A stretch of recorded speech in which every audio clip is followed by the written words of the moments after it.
Halo Sobat Cuan, jumpa lagi dengan saya di Cerita Saham. Saya ucapkan selamat pagi, selamat siang, selamat malam dimanapun Sobat Cuan menonton video ini.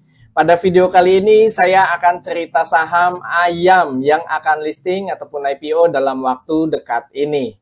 Ada 7 hal yang akan saya bahas mengenai ayam. Yang pertama, menganalisa prospektus, menganalisa secara background perusahaan dan rencana IPO. Lalu yang kedua, menganalisa neraca. Ketiga, menganalisa laba rugi. 4, menganalisa arus kas. Lalu menganalisa valuasi, menganalisa underwriter. Dan yang terakhir, kesimpulan.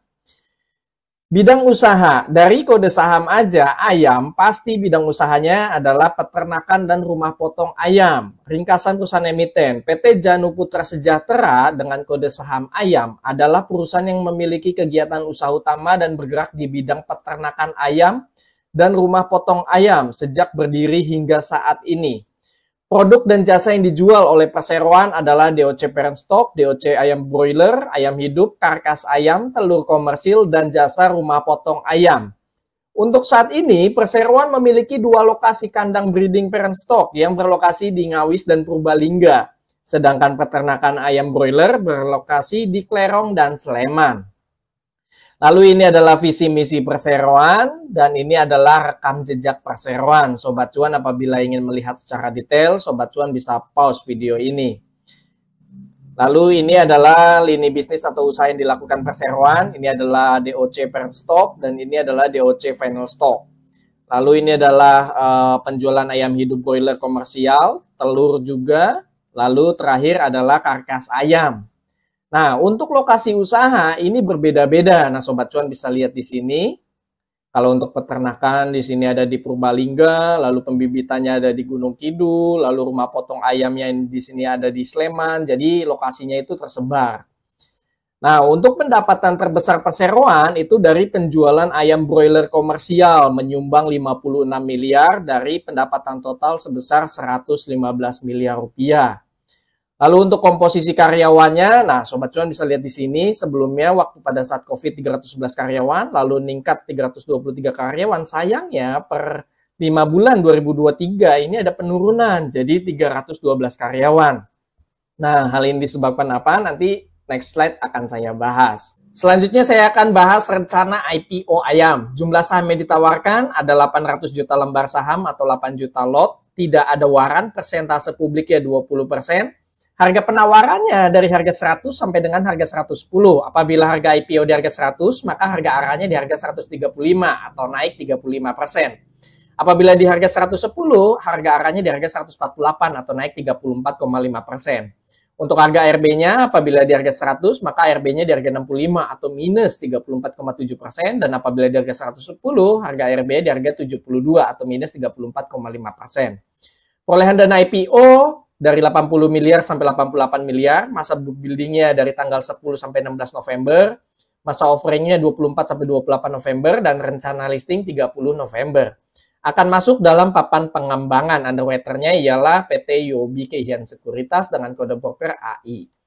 Selanjutnya mengenai rencana penggunaan dana IPO, sesuai dengan judul bahwa penggunaan dana IPO juga ini akan digunakan untuk afiliasi. Yang pertama sekitar 40 miliar ini akan digunakan untuk pembelian beberapa bidang tanah. Nah, ini dari milik afiliasi dibeli oleh perseroan atau pemilik pemegang saham dibeli perseroan. Lalu sekitar 15 miliar ini akan digunakan juga pembelian beberapa bidang tanah afiliasi dari pemegang saham. Dan akan digunakan untuk pembangunan fasilitas. Nah, pemilihan kontraktornya juga ini dari afiliasi. Lalu sekitar 11 miliar ini akan digunakan untuk pelunasan seluruh utang usaha perseroan ke Janu Putra Abadi sebagai entitas asosiasi. Jadi penggunaan dana IPO ini syarat akan penggunaannya untuk pihak afiliasi. Lalu yang terakhir sisanya akan digunakan untuk modal kerja perseroan. Nah, ini adalah struktur kepemilikan perseroan. Sobat Cuan bisa lihat di sini untuk pemilikan terbesar di sini ada Bapak Singgi Janur Ratmoko. Nah, untuk perseroan ini adalah perusahaan keluarga. Jadi hubungan ayah, istri, dan anak. Lalu ini adalah struktur pemegang saham perseroan. Bapak Singgi Janu Ratmoko memegang 78,4%. Lalu masyarakat ini memegang 20%, menerbitkan 800 juta lembar saham. Lalu ini adalah struktur kepemilikan grup perseroan, jadi ada entitas asosiasi yang sudah saya singgung juga sebelumnya, ada PT Janu Putra Abadi. Untuk lock up period, keseluruhan pemegang saham ini ada lock up period selama 8 bulan. Lalu untuk pemegang saham mayoritas di sini 12 bulan atau 1 tahun. Berikut ini adalah profil dari Dewan Komisaris. Untuk komisaris utama yaitu Bapak Singgi Januratmoko sebagai pengendali juga di perseroan. Dan beliau merupakan anggota DPR Republik Indonesia Komisi 6 sejak 2019. Nah, momennya ini pas banget beliau meng-IPO-kan perusahaan dimilikinya mendekati pemilu. Bahkan penggunaan dana IPO-nya ini sebagian besar untuk afiliasi. Jadi uang-uang yang ada atau uang yang diterima dari masyarakat itu langsung diterima oleh Bapak Singgi Januratmoko. Lalu untuk komisaris independennya yaitu Bapak Arsad Idrus. Beliau merupakan juga tenaga ahli DPR RI. Untuk dewan direksinya, untuk direktur utamanya Ibu Sri Mulyani, ini sudah lama juga berkarir di perseroan. Lalu untuk direkturnya ini anaknya Fadil Muhammad Firdaus. Selanjutnya saya akan menganalisa neraca. Untuk total aset, nah di sini ada pertumbuhan ya untuk total aset dari tahun 2020 217 miliar, naik 225 miliar, lalu 2022 ini 261 miliar, lalu per Mei 2023 ini jadi 267 miliar. Nah, hal ini disebabkan karena meningkatnya uang muka pembelian aset. Kalau dari aset lancar, di sini kas dan bank sayangnya ada penurunan.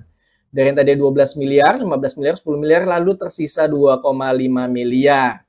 Nah, Sobat Cuan bisa lihat di sini untuk persediaannya dan juga aset biologis ini meningkat. Jadi, dari kas dan banknya ini akan dikonversi ke persediaan dan aset biologis. Lalu untuk piutangnya, nah Sobat Cuan bisa lihat di sini, dari yang tadinya ada piutang 121 miliar, jadi tersisa 3,9 miliar, jadi sudah tertagih. Nah, lalu dikonversi langsung menjadi uang muka pembelian aset sampai dengan 128 miliar rupiah. Untuk kas dan banknya, nah Sobat Cuan bisa lihat di sini ada 2,5 miliar, penempatan terbesar di Bank Permata 1,9 miliar. Lalu untuk persediaannya, ini dari ayam broiler, jadi perseroan ini sepertinya cukup optimis dengan meningkatkan persediaan dan aset biologisnya ini agar penjualan di tahun ini bisa bertumbuh gitu ya. Lalu untuk uang muka pembelian aset sampai dengan 128 miliar. Nah, ini sebagian kecil yang saya tampilkan mengenai uang muka pembelian aset. Emang sebagian besar ini dari pihak afiliasi. Lalu untuk liabilitas. Nah, liabilitasnya di sini bagus ya. Perseroan ini mampu menekan liabilitasnya. Yang tadinya 199 miliar per Mei 2023 ini tersisa 147 miliar. Nah, perusahaan juga sudah tidak bergantung lagi pada utang bank jangka pendek, ini sudah tidak ada, dan utang jangka panjangnya pun itu tidak besar, hanya 7,6 miliar. Nah, untuk liabilitasnya ini terbesar disumbang dari utang usaha sampai dengan 106 miliar rupiah. Namun dengan adanya rencana IPO untuk membayar sebagian kecil utang usaha, paling tidak ini bisa meringankan perseroan untuk dari sisi liabilitasnya. Lalu ini adalah utang usaha perseroan terbesar dari PT New Hope Indonesia sampai dengan 26 miliar rupiah. Lalu untuk utang bank jangka pendeknya ini sudah tidak ada, dan untuk utang bank jangka panjang tersisa 7,6 miliar rupiah. Untuk ekuitasnya, berhubung perseroan mampu meningkatkan aset dan mampu menurunkan liabilitas, maka ekuitasnya pun akan meningkat. Nah, yang tadinya 2020 17 miliar, naik 78 miliar, lalu naik lumayan tinggi jadi 114 miliar, per Mei 2023 ini 120 miliar.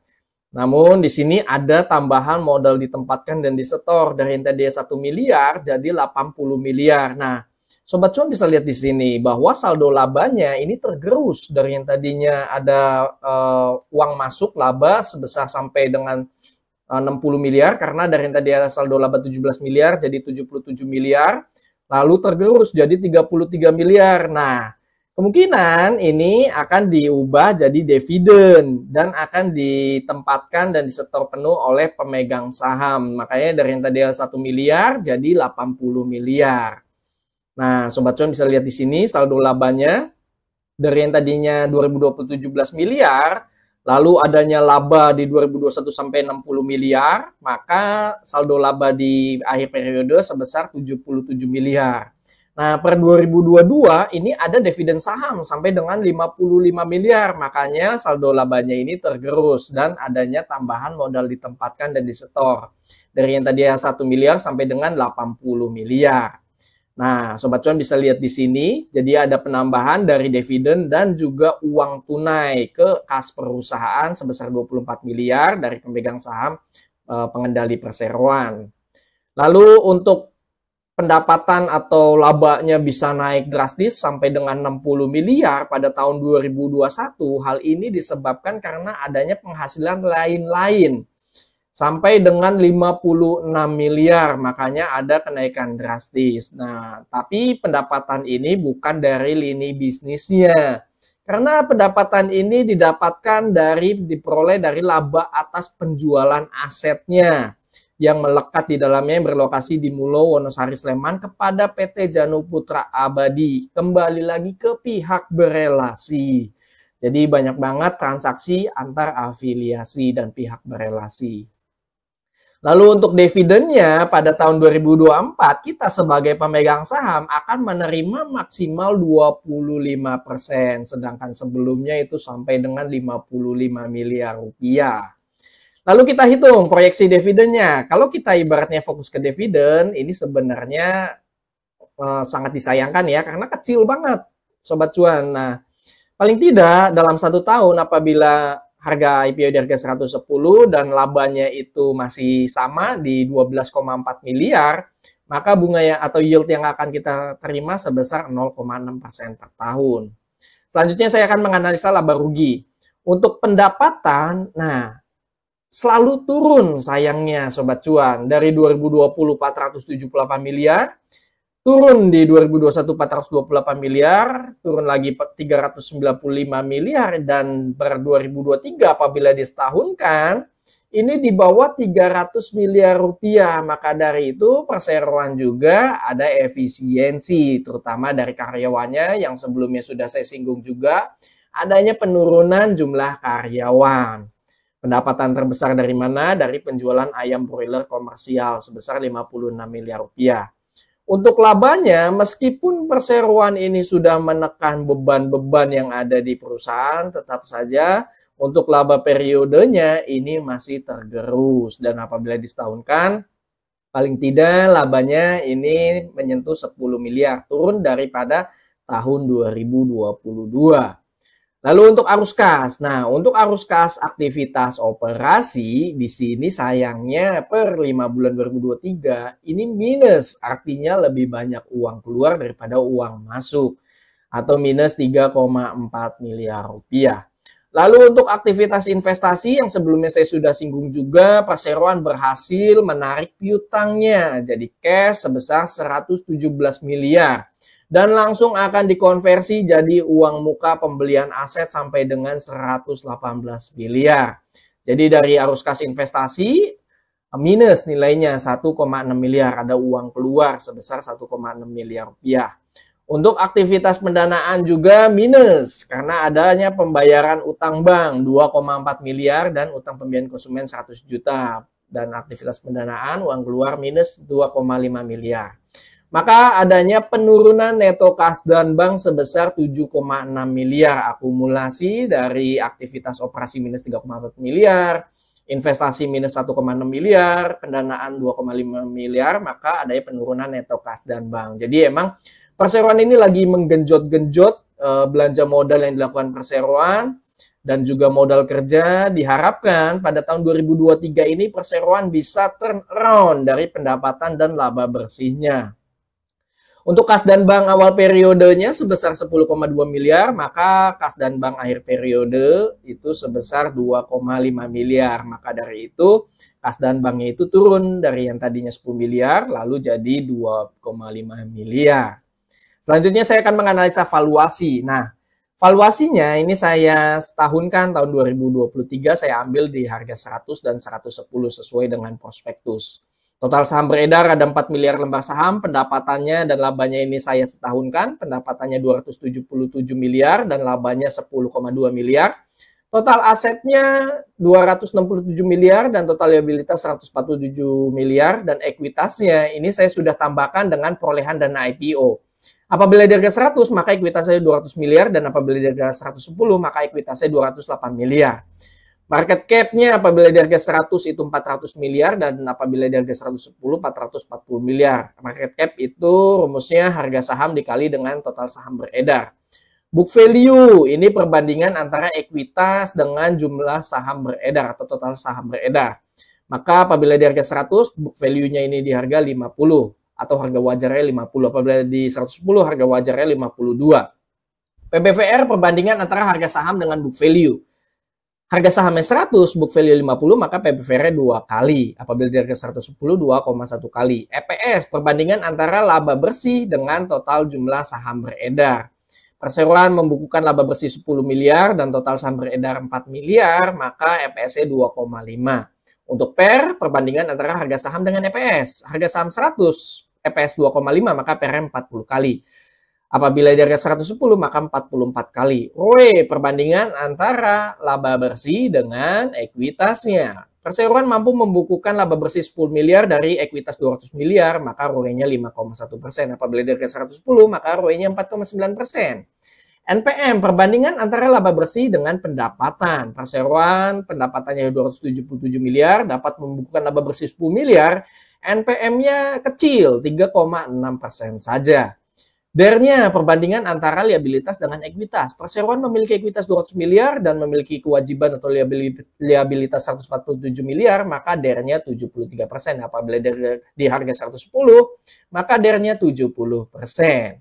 Sebelum menganalisa underwater, saya mau menginformasikan kepada Sobat Cuan bahwa saat ini Cerita Saham akan mengadakan giveaway senilai 2 juta rupiah pada saat nanti Cerita Saham menyentuh 1000 subscriber yang akan saya bagikan ke grup WA dan Instagram. Nah, Sobat Cuan bisa klik subscribe dan juga bisa ikuti ataupun follow Instagram kami dan grup WA. Semua link tersedia ada di kolom deskripsi. Oke, selanjutnya saya akan menganalisa underwater. Nah, underwaternya ialah PT UOB Keian Sekuritas dengan kode broker AI. Nah, berdasarkan historical di tahun 2023, untuk saham yang bukan masuk papan akselerasi, ini tidak ada penurunan sama sekali pada saat opening. Bahkan terakhir ini ada Koka, openingnya ARA, dan closingnya ini naik 32,8%. Lalu untuk Ayam, ini sebenarnya ada stimulus positif. Semoga saja nasibnya sama dengan saham-saham lainnya yang dibawakan oleh broker AI. Lalu ini adalah perbandingan valuasi dari kompetitornya Cepin, Japfa, Main, WMUU, dan Ayam. Sobat Cuan bisa klik atau pause video ini untuk melihat secara detail dari tampilan analisa underwaternya.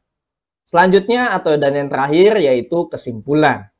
Kesimpulan rencana IPO, Ayam secara prospek bisnis untuk saat ini sayangnya agak tertekan. Hal ini dibuktikan dengan menurunnya pendapatan tiap tahun walaupun perseroan sudah berupaya memperkecil beban perusahaan. Tetap saja labanya masih turun. Namun dengan adanya rencana IPO dan ekspansi yang cukup masif dilakukan diharapkan perseroan dapat turn around. Ayam secara penggunaan dana IPO termasuk bagus karena sebagian besar dana IPO digunakan untuk belanja modal membeli beberapa bidang tanah yang akan dikembangkan jadi kandang breeding. Lalu adanya penggunaan bayar utang usaha walaupun masuk dalam afiliasi sehingga dapat memperkecil utang usaha perseroan dan sisanya akan digunakan untuk modal kerja perseroan. Jumlah saham yang ditawarkan untuk publik tergolong wajar yaitu sebanyak 8 juta lot. Terlebih tidak ada waran sehingga tidak ada kompensasi cuan dari waran yang dapat mengakibatkan penurunan dari saham. Terdapat lock-up period yang membuat resiko jadi terminimalisir. Ayam akan masuk dalam papan pengembangan. Untuk ringkasan prospektus saya kasih nilai 4,5/5. Kesimpulan laporan keuangan Ayam. Ayam memiliki laporan keuangan neraca yang bagus karena asetnya bertumbuh dan dapat menurunkan liabilitas yang signifikan. Terlebih Ayam tidak bergantung pada utang bank. Hal ini dibuktikan dengan tidak ada utang bank jangka pendek, tapi masih punya utang bank jangka panjang namun nilainya tidak besar. Pos liabilitas saya terbesar dari utang usaha, namun dengan adanya tujuan IPO untuk membayar utang usaha setidaknya dapat menurunkan utang perseroan. Untuk laporan laba rugi, Ayam sayangnya masih belum mampu menumbuhkan pendapatan dan laba tiap tahunnya setelah COVID. Namun dengan upaya perseroan meningkatkan persediaan dan belanja modal yang dilakukan, diharapkan perseroan berhasil turnaround dari pendapatan dan labanya. Untuk laporan arus kas, aktivitas operasi Ayam masih oke, masih selinear dengan laba ruginya, namun sayangnya nilainya jadi negatif per 5 bulan 2023. Dari arus kas investasi terlihat perseroan berhasil menarik piutang yang besar dan langsung dikonversi untuk penambahan aset. Untuk ringkasan laporan keuangan saya kasih nilai 3,5/5. Untuk kesimpulan valuasi PBV Ayam ditawarkan termasuk wajar untuk saham IPO sebesar 2,1 kali. Dan valuasi pernya termasuk mahal sebesar 40 kali. Dengan adanya rencana IPO dan ekspansi yang dilakukan, diharapkan Ayam dapat meningkatkan lagi ekuitas, pendapatan dan laba bersihnya sehingga dapat menurunkan lagi nilai valuasi perseroan. Market cap Ayam tergolong wajar yaitu 400 miliar dibandingkan dengan ekuitas perseroan hanya 200 miliar. Untuk ringkasan valuasi saya kasih nilai 4,4/5. Untuk underwriter, Ayam menunjuk PT Yobi Keihan Sekuritas dengan kode broker AI sebagai underwriter. Secara historikal, IPO yang dibawakan oleh AI sangat bervariatif saat opening market dari pertama. Akan tetapi berdasarkan historikal, saham-saham terakhir yang dibawakan saat opening harganya tidak pernah turun untuk saham yang bukan masuk dalam papan akselerasi. Hal inilah yang bisa jadi stimulus positif untuk Ayam, apakah rekornya masih bertahan untuk selalu hijau atau tidak. Untuk ringkasan underwriter saya kasih nilai 4,5/5. Kesimpulan akhir saya secara pribadi cenderung ikut IPO ini. Untuk lebih jelasnya nanti ikut atau tidak, bisa follow Instagram kami, grup WA, dan Stockbit forum chat. Link semua tersedia di kolom deskripsi. Bagaimana nih Sobat Cuan, ikut IPO Ayam ini atau tidak? Disclaimer on, video yang berisikan data dan atau informasi yang tersedia hanya sebagai bahan referensi dan edukasi, bukan sebagai ajakan. Keputusan bertransaksi, beli, jual, ataupun skip mengacu pada rekomendasi saham dan isi video ini sepenuhnya merupakan tanggung jawab Sobat Cuan. Terima kasih bagi Sobat Cuan yang sudah menonton video cerita saham Ayam dari awal hingga akhir. Semoga video yang ditampilkan bermanfaat bagi Sobat Cuan dan bisa jadi bahan pertimbangan untuk ikut IPO Ayam ini atau tidak. Sampai jumpa pada cerita saham selanjutnya. Happy trading, happy investing, happy IPO. See you semua, bye-bye.